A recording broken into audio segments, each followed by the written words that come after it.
안녕하세요, BK입니다. 오늘은 대원 CTS에서 유통하고 있는 ASUS의 EX A320M 게이밍 보드를 가져왔습니다. 다들 아시겠지만 A320 보드 중에서 엄청난 수작으로 평가받고 있는 보드인데요. 이번에 대원 CTS에서 협찬을 해주셔서 영상을 제작하게 되었습니다.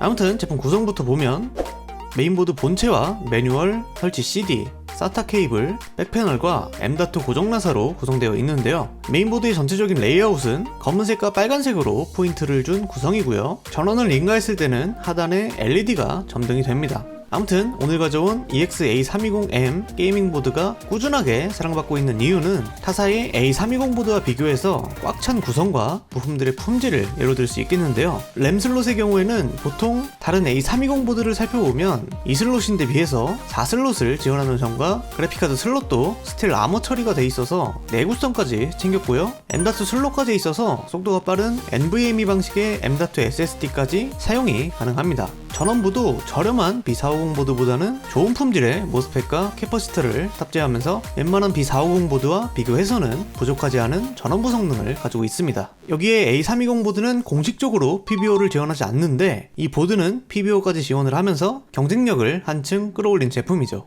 방금 말씀드린 전원부 품질이 매우 좋기 때문에 라이젠 5 3600까지 PBO를 활성화해서 원활하게 사용할 수 있는 수준인데요. 다른 A320 보드에 라이젠 5 3600을 사용하게 된다면 전원부 품질이 좋지 못한 경우에 부스트 클럭을 제대로 유지하기조차 힘들어지기 때문에 무엇보다 전원부 품질과 전원부 쿨링이 중요한 이유이기도 합니다. 아무튼 이 보드를 이용해서 요즘 가장 핫한 견적으로 시스템을 구성해서 게임을 한번 해보려고 하는데요. CPU는 라이젠 5 3500X를, 그래픽카드는 RTX 2060 슈퍼를 사용했고 M.2 슬롯이 있기 때문에 삼성의 PM981A 512GB 제품으로 사용해봤습니다.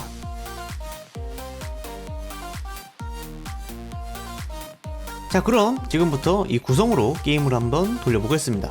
우선은 리그 오브 레전드인데요. 리그 오브 레전드는 안티 엘리언시까지 적용한 풀옵션으로 테스트를 진행했는데요. 사양이 사양인 만큼 가볍게 플레이할 수 있었습니다. 프레임도 엄청나게 잘 뽑아주고 있고 평균 프레임이 200프레임 가까이 나오는 것을 확인할 수 있었습니다. 다음은 오버워치입니다. 오버워치는 렌더링 100 기준 최상 옵션으로 테스트를 진행했는데요. 오버워치까지도 무리 없이 플레이할 수 있었고 프레임도 평균 프레임 200에 육박하는 모습을 보여주고 있네요. 다음은 배틀그라운드입니다. 배틀그라운드는 안티엘리어싱, 텍스처, 시야보기만 울트라로 설정한 국민 옵션으로 테스트를 진행했는데요. 리플레이에다가 빅핸디에서 테스트를 진행해서 그런지 프레임이 상당히 떨어지는 결과가 나왔는데 실제 게임 프레임은 이것보다 높으니 참고만 하시면 좋을 것 같습니다. 아무튼 역시 배틀그라운드답게 낙하산 프레임을 보면 하위 1% 프레임이 바닥을 치는 모습을 볼 수 있었고요. 초반대가 지나가니까 하위 1% 프레임도 올라가면서 원활하게 플레이가 가능했습니다. 자, 이렇게 게이밍 테스트를 진행해 봤는데요. 여기서 끝나면 재미없겠죠. 라이젠 시스템답게 오버클럭도 진행해 보겠습니다.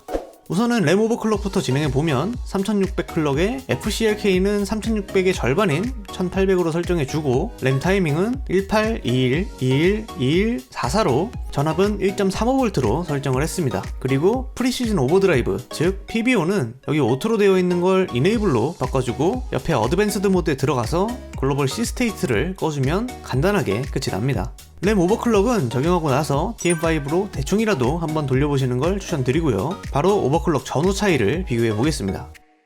먼저 리그 오브 레전드인데요. 리그 오브 레전드는 전 구간에서 평균 프레임이 14% 정도 상승했고 하위 1% 프레임은 7% 정도 상승하면서 오버클럭 전에는 평균 프레임이 200프레임 밑으로 떨어졌었는데 오버클럭 후에는 평균 프레임이 200프레임 밑으로 떨어질 생각을 하지 않네요.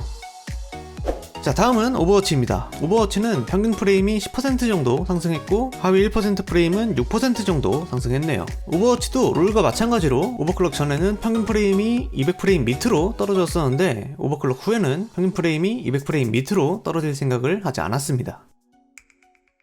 다음은 배틀그라운드인데요. 배틀그라운드도 역시 평균 프레임과 하위 1% 프레임이 모두 상승하면서 조금 더 원활하게 플레이할 수 있을 것으로 보여집니다. 참고로 PBO는 기본 번들 쿨러로 사용하기도 했고 기본적으로 오토 세팅으로 되어 있었는데 PBO가 자동으로 들어가 있어서 크게 차이나지 않은 점 참고해 주시면 좋을 것 같네요.